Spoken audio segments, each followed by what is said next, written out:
LeBron James is not the GOAT. He's not. I know that will be challenging for some people to hear, but it's true. There are two reasons why he isn't the GOAT. One fairly obvious and one not so obvious. But what if I told you that LeBron James' life is a perfect carbon copy of one of the greatest characters in cinema history? And using that information, I can pinpoint the exact moment in time when LeBron will be universally regarded as the GOAT. If I said that to you, I'd be telling you the truth. The GOAT debate is one of sports fans' favorite pastimes. We might lie and say we hate the tireless argument of pitting players' careers against one another to determine the one who has risen above the rest, but let's be real. Whether it be football, baseball, basketball, or any other event we call sport, we love arguing who the GOAT is. Well, not all of us. The fake GOAT argument is just like those stupid idiots on the internet. The challenge of this debate that Charles Barkley addresses is that players across eras will never play against each other. And the dynamics of these leagues at the time when these athletes competed were vastly different. So how do fans determine who the GOAT is? Stats, accolades, sure. But using just those two factors never explains the full story. We rely on something else, something that transcends numbers on a piece of paper or on a computer screen. We as fans rely on mythos. Mythos is made up of three elements: expectation, eye test, social perspective. Some of you might be saying, aren't those three elements all the same thing? The answer is kind of. My expectation impacts how I watch a player and in effect changes my eye test results. If I expect a player to play a certain way, I look for it more. If I expect a player to turn the ball over more and he does in a nationally televised game, I now believe that player to be a turnover-prone player. It doesn't matter if he has 0 turnovers for the next 10 games. My mind has already been made up. Take Jaylen Brown, for instance, in the 2022 NBA Finals and the 2023 Eastern Conference Finals. We saw him turn the ball over or fail to score going left because he couldn't dribble left. Does this mean that Jaylen Brown overall has no handles with his left hand? Or was it just highlighted at the worst possible moment, playing against one of the best defensive strategists in Draymond Green and at a time when his hand was injured? It certainly seems like Jaylen Brown lacks the ability to dribble with his left hand, but remember that everything we have seen is just a snapshot rather than the entire body of work. It's what we've seen in the media. How a media member talks about a player influences what I expect from that player, which in turn influences how I watch that player during games. All three factors play a role in a player's mythos. LeBron's mythos took a huge hit when he faltered against the Dallas Mavericks in the 2011 NBA Finals. If you've been watching the NBA for long enough, this isn't news to you. It's our obvious first reason why LeBron is not the GOAT. It wasn't just that LeBron played poorly, was passive, or failed to be much of a playmaker. It was the first and only time in LeBron's career where LeBron was unprepared for the moment. I don't mean that LeBron didn't study the X's and O's. What I mean is that LeBron didn't have the skill set necessary to combat the types of looks that Dallas was throwing at him in the NBA Finals. LeBron's bag just wasn't deep enough. He couldn't use his quickness to score on a bigger guard than Jason Kidd. He struggled to shoot from the perimeter. He struggled to use his size advantage over JJ Barea and Jason Terry when they were matched upon him. When the Mavs played zone, LeBron didn't have the skill set to score. Look at this play from 2014 against the Blazers. 17 seconds to play, tied at 91.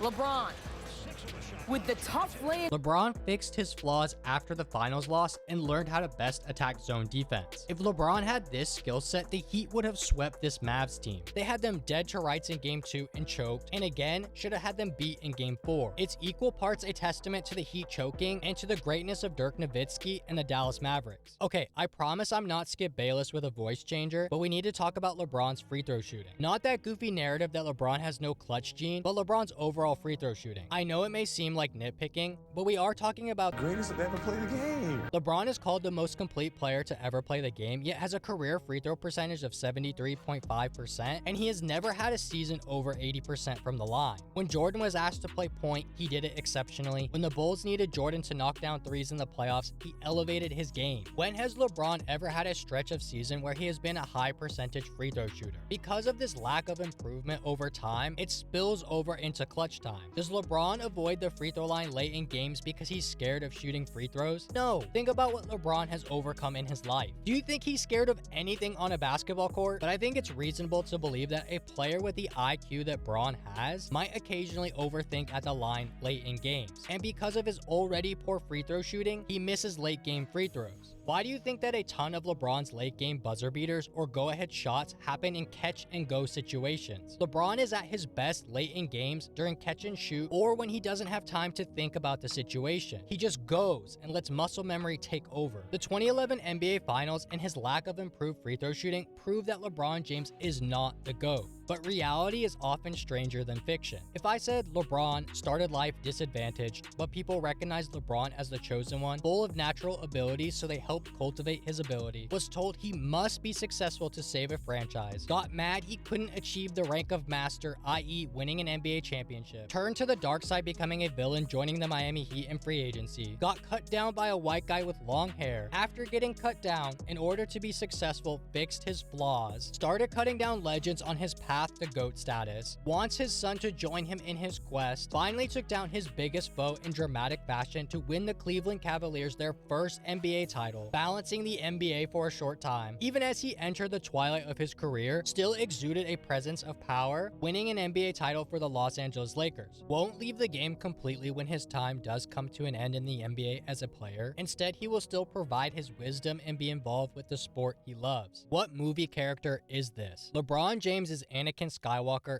/ Darth Vader. Anakin is the chosen one but starts life on Tatooine. He is told he needs to be successful to bring balance to the Force. He gets mad he can't achieve the rank of master. He turns to the dark side. LeBron James. I have the high ground.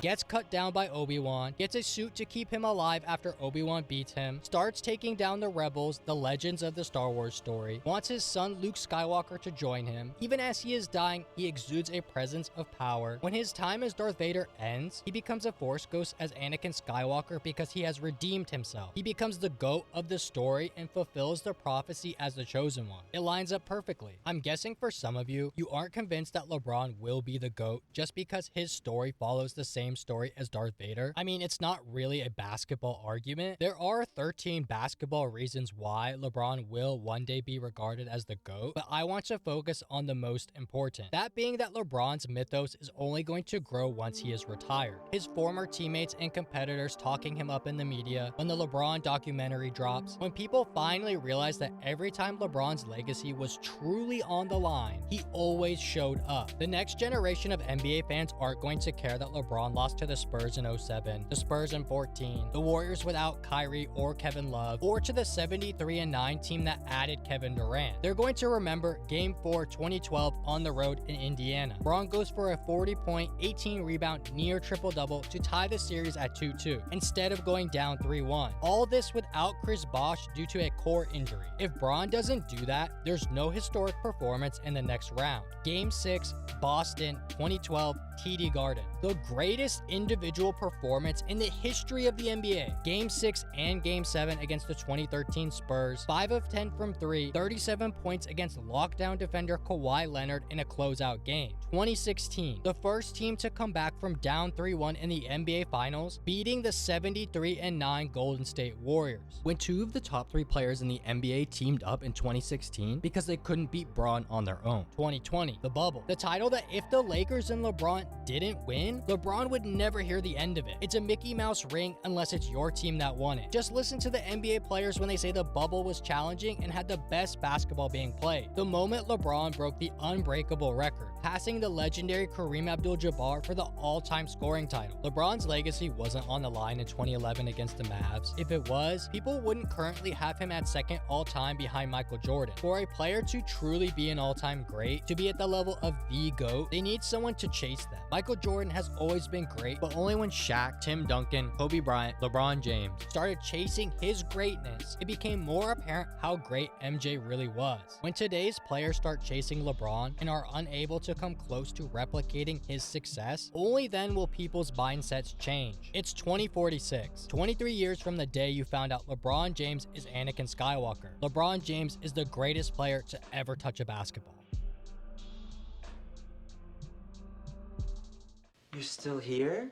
Now, I'm guessing there are some of you that are unconvinced. You will never see LeBron as GOAT material, so I'm gonna tell you a story. I'm not Iman Shumpert, but I'll do my best. For years as a LeBron fan or Kobe fan, it was LeBron versus Kobe, never LeBron and Kobe. It was one or the other. I lived my sports life as a person who had hater glasses on at all times when it came to Kobe. Nothing Kobe did was ever good enough. I could always explain why what he had accomplished wasn't that great, until one moment changed that. It wasn't the three-peat with Shaq, it wasn't his second second chip after 3 straight finals appearances without Shaq. It wasn't his masterful final game where he dropped 60 points. No, it was a random Friday night in 2013, March 8th to be exact. I was hanging out with a friend and he asked if I wanted to watch the Lakers game. I begrudgingly said sure. It started as any other game, me hating as I typically would. But once the fourth quarter rolled around, something changed the way I viewed Kobe Bryant and basketball as a whole. The Lakers were down 5, 1 minute and 54 seconds left in the game. With the shot clock winding down, Kobe hit one pump fake, then rose up and knocked down a ridiculous three-pointer from the right wing. A couple of possessions later, the Lakers were down 4, and I was sure the game was out of reach. Someone would need to create magic out of mayhem for the Lakers to win. On cue, Kobe sprinted to the left corner, caught an inbounds pass from Steve Nash, turned, and put in another three-pointer, cutting the lead to 1. The Raptors made 2 free throws to extend the lead back to 3. 8.4 seconds on the clock, game on the line. Splits a double team on the inbounds, pump fakes. Amir Johnson, where are you going? Then puts up a shot from the same right wing he had just hit a shot from a few minutes ago. As the ball was traveling through the air, I thought to myself, not a chance in hell. And yet that ball touched nothing but net. Tie game, Staples Center going crazy. Cut ahead a bit and we are in overtime with 24 seconds left. The Raptors send a double team, Kobe dribbles right and attacks the rim, rises up and hammers it home. Ball game.